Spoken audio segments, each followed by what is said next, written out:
Bonjour et bienvenue dans 10 minutes pour comprendre. Avec nous sur ce plateau, notre expert François Durper. Bonjour François. Bonjour Hélène. Aujourd'hui, vous allez nous décrypter le retour de Nicolas Sarkozy sur la scène politique française et plus précisément sa communication, sa stratégie de communication.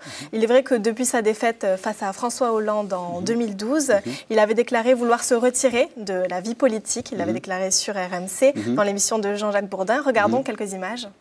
Si vous perdez cette élection présidentielle, est-ce que vous arrêtez la politique? Oui. Vous arrêtez la politique. Si vous perdez le 6 mai, le 7 mai, vous abandonnez la politique. Vous pouvez me poser la question une troisième fois. Oui, non, mais je vous le dis, oui. Oui.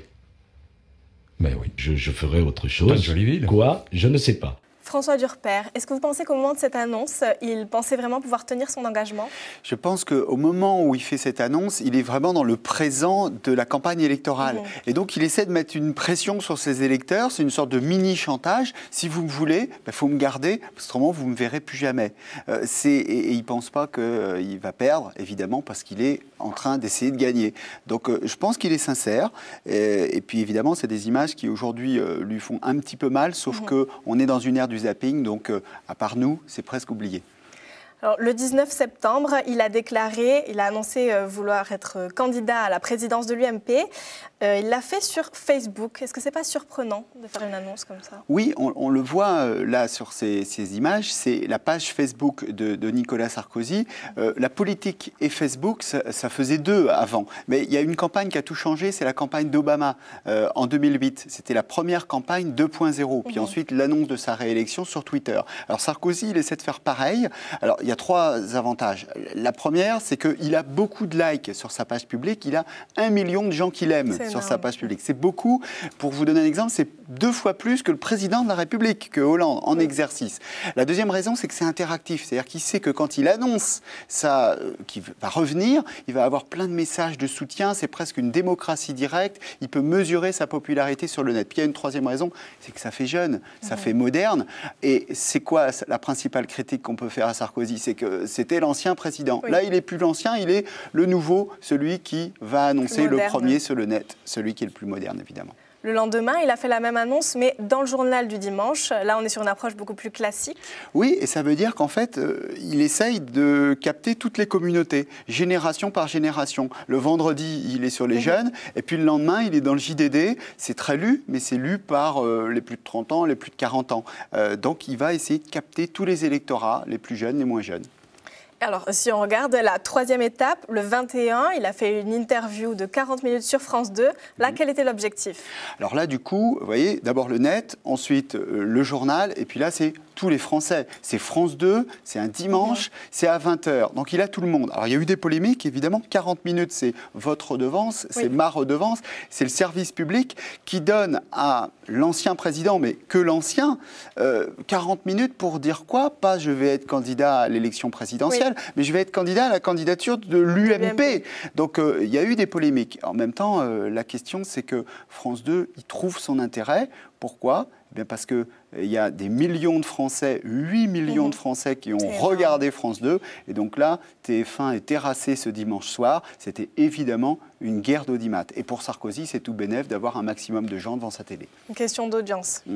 Donc Nicolas Sarkozy a également effectué son premier meeting qui s'appelait « Retour au peuple » près de Lille le 25 septembre. Il y avait environ 5000 personnes, principalement des partisans. Regardons quelques images.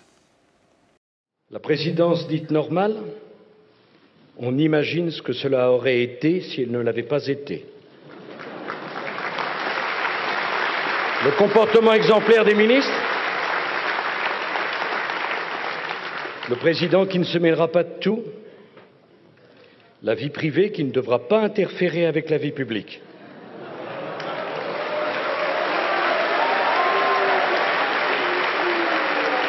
Que reste-t-il de l'immense moi président? À mi-mandat présidentiel, c'est sans doute ce que l'on appelle un sans faute. On s'attendait au pire. Au moins de ce point de vue, nous n'avons pas été déçus. Alors François, que traduisent ces images selon vous? On voit un Nicolas Sarkozy très incisif, très mordant, très ironique. Et là, on voit qu'on n'est plus dans la communication pour tous les Français, on est dans la communication interne. Là, on cherche à convaincre les militants. Donc les militants, ils vont être contents aux blagues très méchantes contre le camp adverse. Donc, évidemment, les images, on les voit nous, mais là, il est en train de parler aux gens qui sont vraiment dans la salle. Et au-delà des gens qui sont dans la salle, aux militants UMP. Il est venu pour reconquérir le parti.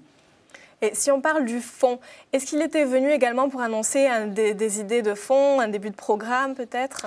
On n'a pas eu ça, c'est peut-être une limite de son retour, c'est qu'il aurait peut-être fallu qu'on puisse dire Nicolas Sarkozy est revenu, pas pour lui, mais pour proposer cette idée-là. Alors, ce n'est pas forcément un programme, hein, oui. On l'a dit, il n'est pas en campagne électorale pour les présidentielles, mais au moins une idée, et on aurait pu dire, tiens, voilà la raison pour laquelle il est revenu. Sauf que là, on peut penser qu'il est revenu pour prendre sa revanche contre Hollande ou pour gagner le parti contre Juppé, et parce qu'il voit que Fillon et Juppé, eh bien, ils prennent un peu, surtout Juppé, de l'importance au sein du parti. Donc c'est un peu la critique qu'on peut lui faire sur ce retour.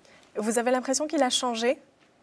Écoutez, là, Joker, vous regardez les guignols de l'info qui sont de fins analyses politiques. Qu'est-ce qu'ils disent? Oui, il a changé, il est pire. Est-ce que ce retour, selon vous, est celui qu'il imaginait?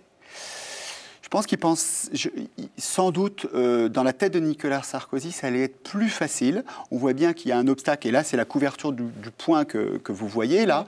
L'obstacle, c'est même pas un obstacle, c'est le cauchemar, c'est le titre du point. Le cauchemar, c'est Juppé. Il pensait que Juppé, assez sage, gentil, pas tellement combattant, eh bien, allait s'effacer plus vite. Et Juppé, vous avez vu ce qu'il a dit de Sarkozy. Il a dit « j'aurais besoin de lui ». Il a répondu à Sarkozy qui disait « j'aurais besoin de Juppé ». Il lui dit ben, « moi, j'aurais peut-être besoin de Nicolas Sarkozy ».